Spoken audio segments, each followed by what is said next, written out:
ایک چھوٹے سے گاؤں میں ارسلان نام کا ایک لوہار رہتا تھا۔ ارسلان کی ایمانداری پورے گاؤں میں مشہور تھی۔ اس کا ایک بیٹا اور ایک ہی بیٹی تھی۔ بیٹے کا نام حمزہ اور بیٹی کا نام ثنا تھا۔ حمزہ دکان پر باپ کے ساتھ جاتا تھا اور ثنا پڑھائی میں بہت اچھی ہونے کے ساتھ ساتھ گھر کے سارے کام بھی کرتی تھی۔ ارسلان اکثر اپنے دونوں بچوں کو یہ کہتا تھا کہ بیٹا، عزت اور روزی صرف محنت اور سچائی سے بنتی ہے۔ پھر ایک دن گاؤں میں خبر پھیلتی ہے کہ قریب کے جنگل میں ایک جادوگر آ گیا ہے۔ وہ جادوگر سونے کے سکے دینے کا دعویٰ کرتا ہے، لیکن وہ اپنے کام کے بدلے کچھ نہ کچھ ضرور کراتا ہے۔ حمزہ کے گاؤں کے کچھ لوگ اس جادوگر کے پاس جاتے ہیں، مگر کچھ ہی دن بعد ان کی حالت خراب ہو جاتی ہے اور وہ غائب ہو جاتے ہیں۔ باپ نے حمزہ کو سمجھایا کہ بیٹا، یہ جادوگر کسی کا بھی بھلا نہیں کر سکتا۔ محنت کی کمائی میں ہی برکت ہے۔ لیکن حمزہ کے دل میں لالچ آ گیا اور وہ چپکے سے جنگل میں جادوگر کے پاس چلا گیا۔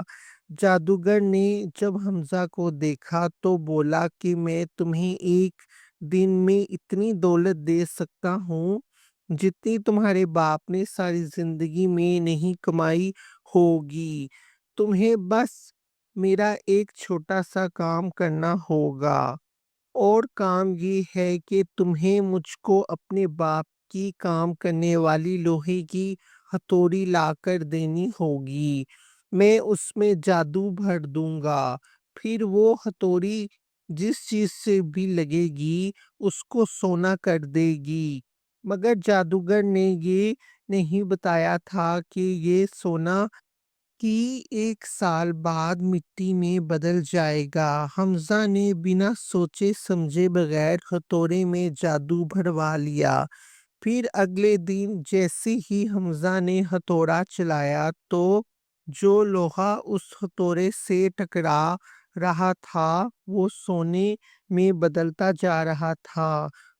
گاؤں والوں کو جب یہ حیرت انگیز خبر پتہ چلی تو وہ حمزہ کے گھر سے سونا خریدنے کے لیے آنے لگے۔ کچھ ہی دن میں گھر کا کافی حصہ سونے سے بھر گیا اور حمزہ بھی بہت خوش نظر آ رہا تھا۔ مگر ثنا کو حمزہ پر شک سا ہو جاتا ہے کہ یہ جو سب ہو رہا ہے اس کے پیچھے کوئی نہ کوئی تو راز ضرور ہے۔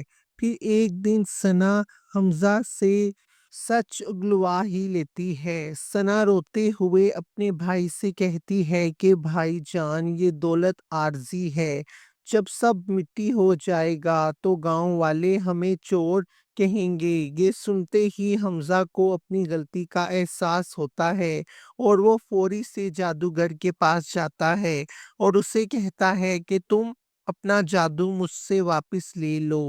مگر جادوگر آگے سے ہنس کر کہتا ہے کہ لالچ کا جادو کبھی بھی واپس نہیں ہوتا۔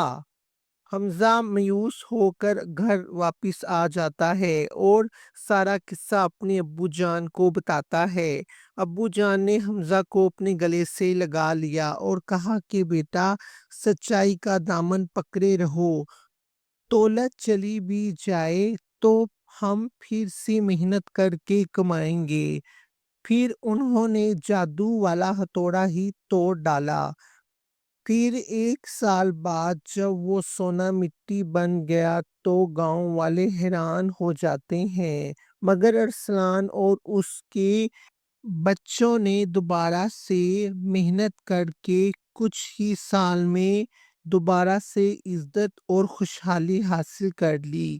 اس کہانی سے ہمیں یہ سبق ملتا ہے کہ لالچ وقتی خوشی دیتا ہے مگر بعد میں نقصان بھی پہنچاتا ہے۔ محنت اور ایمانداری ہی وہ خزانہ ہے جو کبھی ختم نہیں ہوتا۔ اگر آپ کو ہماری یہ کہانی پسند آئی ہو تو پلیز ویڈیو کو لائک کریں اور اپنے دل کی بات کمنٹ میں ضرور لکھیں اور چینل کو سبسکرائب کرنا نہ بھولیے گا۔ آپ کا بہت بہت شکریہ۔